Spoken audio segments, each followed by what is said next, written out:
कोई इंसान अगर अपने पूरे कार्य जीवन में पूरा नहीं कर पाता है तो उसकी आत्मा भटकती रहती है। ये कहानी है एक कोमल नाम की लड़की की जिसका बस से एक्सीडेंट हो गया था। उसके मरने से उसके परिवार वालों ने उसका अंतिम संस्कार कर दिया। वह अपनी काया को जलता देख चिल्ला और कह रही थी, ऐसा नहीं हो सकता, मैं मर नहीं सकती, मुझे बहुत से काम करने थे। इस तरह वह अपने जलते हुए शरीर के आगे रो रही थी। उसकी इच्छा थी कि वह फिर से जिंदा होकर अपने अधूरे काम पूरा करे, लेकिन ऐसा कहाँ मुमकिन था। बिना शरीर के आत्मा कैसे जीवन शुरू कर सकती है। इसलिए वह आत्मा बनकर भटकने लगी। दरअसल ये कहानी शुरू होती है एक चिलौला गांव से। अरे मोहन, तू खेत की जुताई कर देना, मैं सागर के यहाँ जा रहा हूँ। मुझे पता चला है उसकी लड़की की तबीयत खराब है, न जाने कैसी होगी। बाद में तू भी देखने आ जाना। वह बूढ़ा आदमी सागर के घर पहुंच जाता है। देखो सागर, तुम डॉक्टर को खबर करो, रो मत, रोने धोने से कुछ नहीं होगा। डॉक्टर को जल्दी बुला कर लाओ। डॉक्टर को फोन किया, वो एम्बुलेंस में लेकर अस्पताल जाते हैं। देखो सागर, तुम्हारी बेटी अब जीवित नहीं हो सकती, इसको कैंसर हो गया, यह मर गई। नहीं डॉक्टर, ऐसा मत कहो, मेरी इकलौती बेटी है, आपको इसे बचाना होगा। अरे भाई, यह मर चुकी है, अब मेरे बस में कुछ नहीं रहा। वह एम्बुलेंस में बच्ची की लाश लेकर घर आता है। बच्ची की लाश को जमीन पर रखकर वो सब बहुत रोते हैं। देखो मोहन, बच्ची तो अब हाथ से निकल ही गई है। चलो सब लोग मिलके इसका अंतिम संस्कार कर देते हैं। जैसे ही लड़की की लाश शमशान में रखते हैं, कोमल की आत्मा लड़की के अंदर प्रवेश यानी अवतार ले लेती है। अरे अरे देखो काका, मेरी बेटी जिंदा हो गई। उसके परिवार के लोग बहुत खुश होते हैं। वह घर तो आ जाती है लेकिन किसी से बात नहीं करती, क्योंकि उस लड़की के अंदर आत्मा कोमल की थी, इसलिए अनजान लोग देखकर हैरान थी। आखिर तुम्हें क्या हो गया? तुम खाना नहीं खाती हो।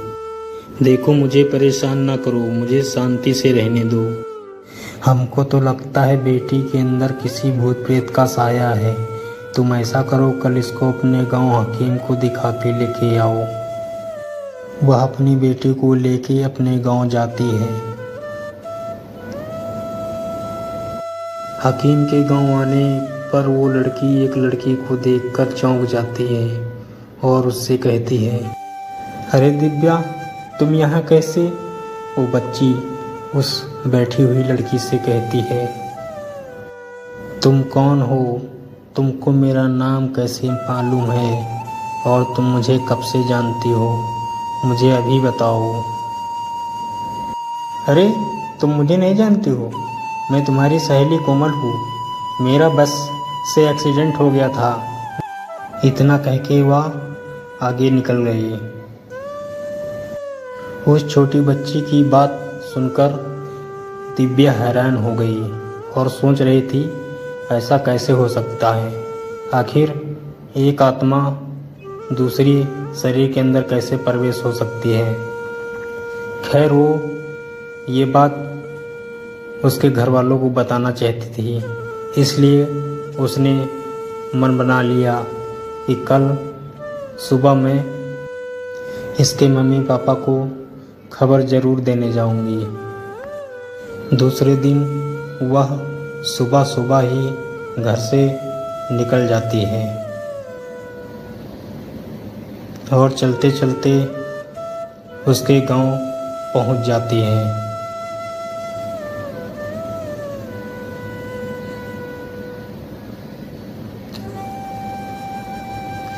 जैसे ही घर के अंदर जाती है तो उसका चाचा बैठा रहता है।